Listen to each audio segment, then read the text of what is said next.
Hello everybody, and welcome back to Louisiana Homestead.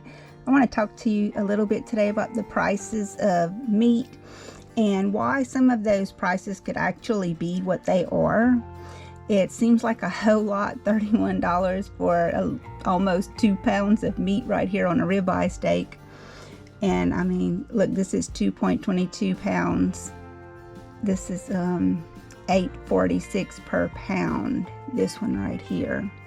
Here is $5.43 per pound on some ground meat. But look at the prices on this feed. I mean, this is a video just to give you a little idea. If you don't visit feed stores, just to give you a little idea of what goes into raising animals and how much it actually costs. The prices are quite astronomical, actually. There's a lot more that goes into raising animals than just buying the feed too, you know, whether it's chickens or cows or whatever it may be. The farmer has to make sure that the animal's getting the right amount of nutrients, and if it's being done on a large scale, they really have to pay a lot of attention to all those kind of things.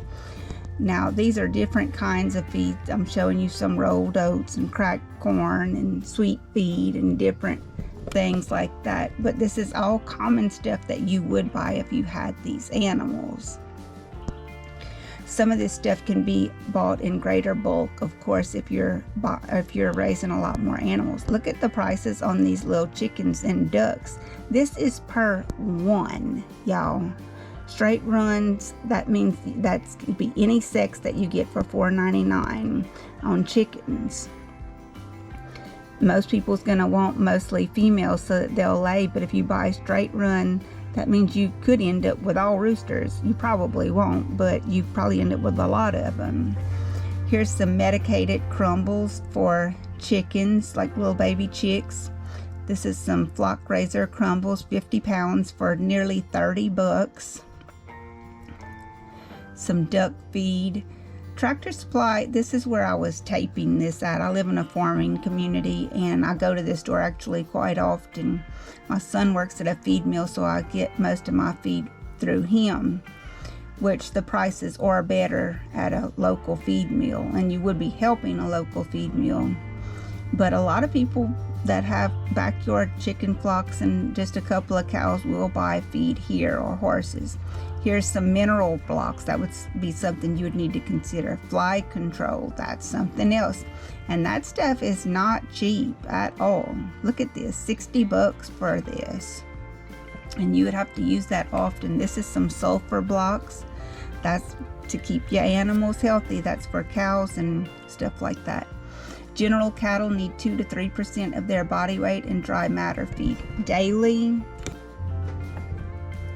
For example, a 1,000-pound beef cow needs 20 to 30 pounds of dry matter feed. This ensures they get the nutrients that they need. So one cow could eat almost a whole bag of that feed that I just showed you, and you saw how expensive that was.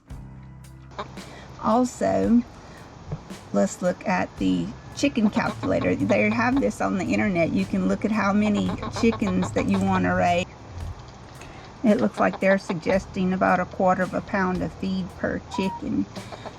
So, you know, if you have 10 chickens or more, this could add up pretty quickly, these prices. So you could see the prices of eggs and chicken meat, why that would be so high.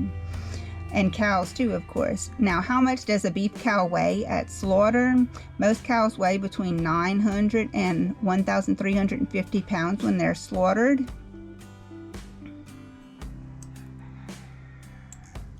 But the exact weight varies depending on the customer's requirements. It's crucial to remember that not all cows are killed when they reach maturity. Some customers favor the more tender meat, which is typically from calves. As a result, when calves are killed, they will weigh significantly less than when mature cows are killed. Note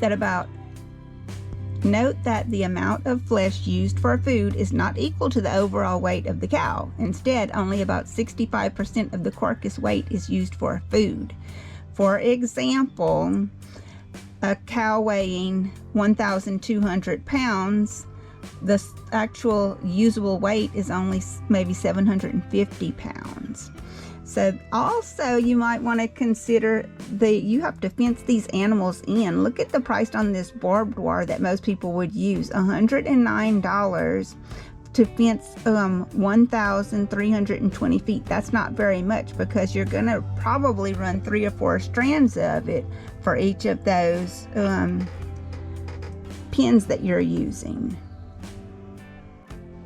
And there's a whole lot more involved in the cost of raising animals. The figuring, the time, the hard work, and of course, you know, if you're buying feed and bringing that back to your farm, that's a lot of weight that you're having to deal with. So it's a lot of hard work. And you have to watch these animals. It's livestock, so people have losses on them a lot also. It's very expensive to raise these animals, and it's hard work. The farmers used to see their stickers on their bumper stickers around here would say, "Never cuss a farmer with food in your mouth." You know, they go through a lot of hard work to get that food onto our tables. So it's something to be appreciated. And I just wanted to kind of bring that up, let y'all kind of see the prices. If you're not in feed stores very often, or maybe never, this just gives you a little idea of what goes into raising these animals. All right, that's all for my video. I hope you'll like, share, and subscribe. And until next time, bye.